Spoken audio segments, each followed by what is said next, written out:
दोस्तों, जैसा कि आप सभी को मालूम है कि उत्तर प्रदेश के मुख्यमंत्री योगी आदित्यनाथ को मुसलमानों के खिलाफ अजीबोगरीब बयान देने के लिए खास जाना जाता है। जब से उत्तर प्रदेश में योगी सरकार बनी है, तब से लेकर अब तक ना जाने कितनी बार योगी आदित्यनाथ मुसलमानों को लेकर, मस्जिद और मदरसों को लेकर इस तरह की बयानबाजी कर चुके हैं। आज के इस वीडियो में हम आपको बताने वाले हैं कि हाल ही में उत्तर प्रदेश के मुख्यमंत्री योगी आदित्यनाथ ने मुसलमानों को लेकर और नमाज को लेकर क्या बड़ा बयान दिया है। और यही नहीं, साथ ही आपको यह भी बताने वाले हैं कि योगी आदित्यनाथ ने वक्फ बिल और मस्जिदों को लेकर क्या बड़ी बात कही है। जानकर के आप भी हैरान रह जाओगे। इसलिए आज का यह वीडियो आप सभी के लिए बहुत खास है। आप इसको आखिर तक जरूर देखें और मेहरबानी करके इसे शेयर भी कर दें, ताकि और भी लोगों के पास में ये वीडियो पहुंच जाए। तो चलिए दोस्तों, शुरू करते हैं। पहले तो बात करते हैं कि नमाज को लेकर हाल ही में उत्तर प्रदेश के मुख्यमंत्री योगी आदित्यनाथ ने क्या बड़ा बयान दिया है।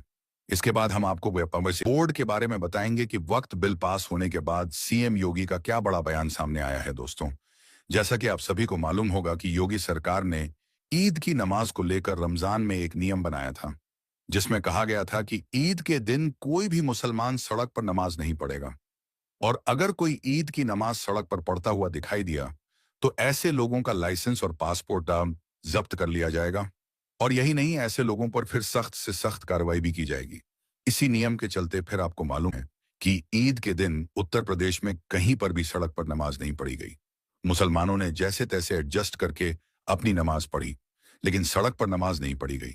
बस इसी बात को देखते हुए हाल ही में उत्तर प्रदेश के मुख्यमंत्री योगी आदित्यनाथ ने नमाज को लेकर यह बड़ी बात कही है। योगी आदित्यनाथ ने एक एजेंसी को दिए अपने इंटरव्यू में नमाज को लेकर एक बहुत बड़ी बात कह दी, जिसे सुनकर आप भी हैरान रह जाओगे। दोस्तों, उत्तर प्रदेश के मुख्यमंत्री योगी आदित्यनाथ ने अपने बयान में कहा कि आपने ईद के दिन देखा होगा, उत्तर प्रदेश में कहीं पर भी कोई सड़क पर नमाज पढ़ता हुआ दिखाई नहीं दिया। यानी कि पूरे उत्तर प्रदेश में कहीं पर भी सड़क पर नमाज नहीं पढ़ी गई। इसके बाद योगी आदित्यनाथ ने अपने बयान में कहा कि सड़क लोगों के चलने के लिए होती है, कि ना कि नमाज पढ़ने के लिए। अब सीएम साहब को कौन समझाए कि हमारे सारे त्योहार सड़कों पर ही मनाए जाते हैं, चाहे होली हो या दिवाली हो, ईद हो या मुहर्रम हो। और यही नहीं, अब भी जो ये कावड़ यात्रा चल रही है, यह भी सड़कों पर से ही गुजरती है। खैर, इसके आगे योगी आदित्यनाथ ने अपने बयान में कहा कि जो लोग ऐसा बोल रहे हैं, यानी कि इस बात पर सवाल उठा रही हैं, ऐसे लोगों को, यानी कि मुसलमानों को हिंदुओं से सीखना चाहिए। उन्हें महाकुंभ से सीख लेनी चाहिए। किस तरह से करोड़ों हिंदू महाकुंभ में शांति से आई और स्नान किया, जिस तरह से करोड़ों हिंदू महाकुंभ में धार्मिक अनुशासन के साथ आई, उनसे मुसलमानों को सीख लेनी चाहिए। अब दोस्तों, सीएम साहब को यह कौन बताए कि आपके महाकुंभ में कितनी बार भगदड़ मची, कितनी बार आग लगी, कितने बड़े बड़े हादसे, अनुशासन था, तो फिर यह हादसे क्यों हुए। हम आपको बताते हैं कि यह हादसे क्यों हुए। आप सब लोग इस बात को अच्छी तरह से जानते होंगे कि महाकुंभ में जितने भी बड़े बड़े हादसे हुए हैं, वह सब प्रशासन की अनदेखी की वजह से हुए हैं। क्योंकि बड़े बड़े प्रशासनिक अधिकारी दिन रात बड़े बड़े लोगों की, वीआईपी लोगों की सेवा पाने में लगे रहे। प्रशासन इस बात में लगा रहा कि आज फला वीआईपी आ रहा है, आज फला वीआईपी का परिवार आ रहा है, उन्हें किस तरह से घाट तक पहुंचाना है, उनकी किस तरह से सुरक्षा करनी है। बस इन्हीं बातों की उनको चिंता रही। इस चक्कर में प्रशासन आम श्रद्धालुओं को भूल गई। यानी कि आम श्रद्धालुओं को किसी ने भी कोई फिक्र नहीं की। बस इसी वीआईपी सिस्टम की वजह से महाकुंभ में इतने बड़े बड़े हादसे हुए, भगदड़ मची और जान माल का नुकसान हुआ। लेकिन अब आप दूसरी तरफ इस्लाम को देखिए। इस्लाम में कितनी शांति है, कितना भाईचारा है। महाकुंभ में इन हादसों के बाद इनके खुद के लोगों ने माना कि हमें हज यात्रा से सीख लेनी चाहिए। हमें हज यात्रा में होने वाली भीड़ से भीड़ को संभालने की सीख लेनी चाहिए। और दोस्तों, यह हकीकत भी है। महाकुंभ में तो कई सालों के बाद इतनी भीड़ इकट्ठा हुई थी, जबकि मक्का मदीना में तो हर साल नहीं बल्कि हर दिन लाखों लोग इकट्ठा रहते हैं। लेकिन कभी भी इस तरह के कोई मामले देखने को नहीं मिलते हैं, क्योंकि इस्लाम में ये आम और खास वाला सिस्टम नहीं है। इस्लाम की नज़र में सब इंसान एक हैं, चाहे वो छोटा हो या बड़ा हो, गरीब हो या अमीर हो, काला हो या गोरा हो, सब इंसान बराबर हैं। याद रखें, दुनिया में सिर्फ इस्लाम ही एक ऐसा मजहब है जो हमें यह सिखाता है कि अगर किसी देश का राजा मस्जिद में देरी से पहुंचा तो उसे नमाज के लिए पीछे ही खड़ा होना पड़ेगा। और अगर उसी राजा के महल के बाहर भीख मांगने वाला भिखारी अगर उसी मस्जिद में जल्दी पहुंच गया तो उसे उस राजा से आगे जगह मिलेगी। और यही नहीं, राजा के दरबार में खड़ा होने वाला इंसान अगर सड़क से कूड़ा कचरा उठाने वाला या साफ सफाई करने वाला है, तब भी उस राजा को उस इंसान के कदम से कदम और कंधे से कंधा मिलाकर नमाज पढ़ना पढ़ी देगा। यह इस्लाम की खूबसूरती है।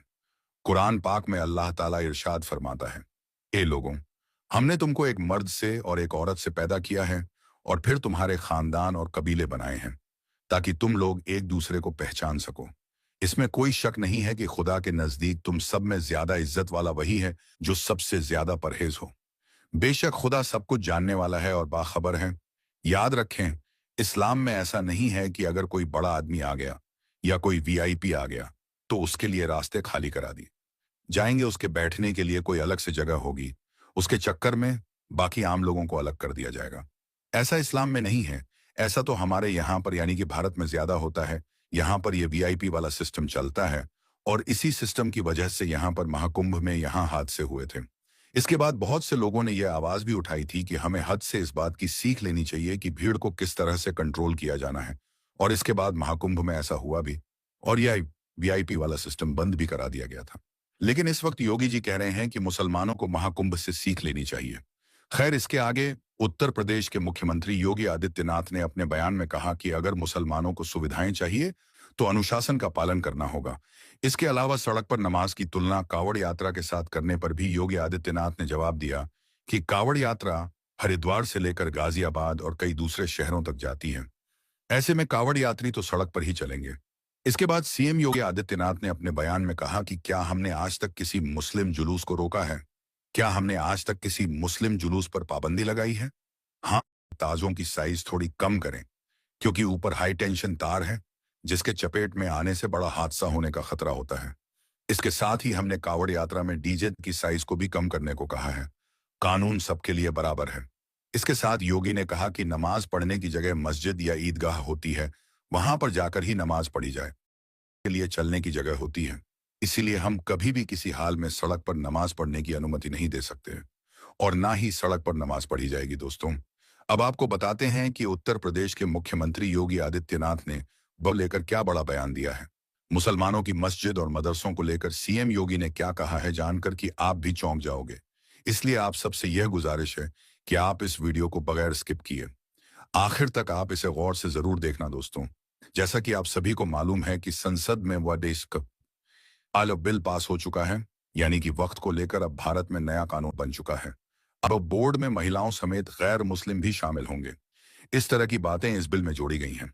खैर, इस वक्त बिल को लेकर जब सीएम योगी आदित्यनाथ से पूछा गया कि अब यह नया कानून बन गया है, अब इसके तहत आप मस्जिदों पर या मदरसों पर कब्जा कर लोगे, तो इस पर योगी आदित्यनाथ ने कहा कि पहले वक्त के नाम पर यह लोग जिस भी जमीन को अपना कह देते थे वह जमीन इनकी हो जाती थी, लेकिन अब यह नहीं चलेगा। अब इस नए कानून के तहत ऐसा नहीं होगा। अब वक्त के नाम पर किसी भी संपत्ति पर कब्जा नहीं किया जा सकता है। दोस्तों, हम आपको बता दें कि उत्तर प्रदेश के मुख्यमंत्री योगी आदित्यनाथ ने वक्त संशोधन बिल को आज की जरूरत बताया और अपने बयान में कहा कि अब इस नए कानून से देश का भी भला होगा और गरीब मुसलमानों का भी भला होगा। सीएम योगी ने न्यूज एजेंसी एनआई के पॉडकास्ट में यह बड़ी बातें कही, बोर्ड को लेकर खुलकर बात की। जब उनसे पूछा गया कि अब आप इस कानून के तहत वक्त की संपत्तियों पर कब्जा कर लोगे, यानी कि मस्जिद और मदरसों को हड़पना शुरू कर दोगे, तो इस आधार को सीएम योगी ने निराधार बताया और कहा कि बीजेपी वक्त की संपत्तियों पर कब्जा क्यों करेगी, भाजपा मस्जिदों पर कब्जा करके क्या करेगी। इसके आगे योगी आदित्यनाथ ने कहा कि मुझे लगता है कि कुछ लोग वक्त के नाम पर लोगों को गुमराह करने में लगे हुए हैं, वक्त को लेकर लोगों को गुमराह करने की कोशिश कर रही हैं। इसके बाद सीएम योगी ने कहा कि आज तक बीजेपी ने वक्त की कितनी संपत्तियों पर कब्जा किया है, और दूसरी बात, क्या इन लोगों ने वक्त के नाम पर आज तक किसी का कल्याण किया है, यानी कि क्या आज तक इन्होंने वक्त के नाम पर किसी का भला किया है? आप एक भी नाम मुझे बता दीजिए। अब दोस्तों, सीएम योगी के इस बयान के बारे में आप क्या सोचते हो? आप अपनी कीमती राय कमेंट बॉक्स में जरूर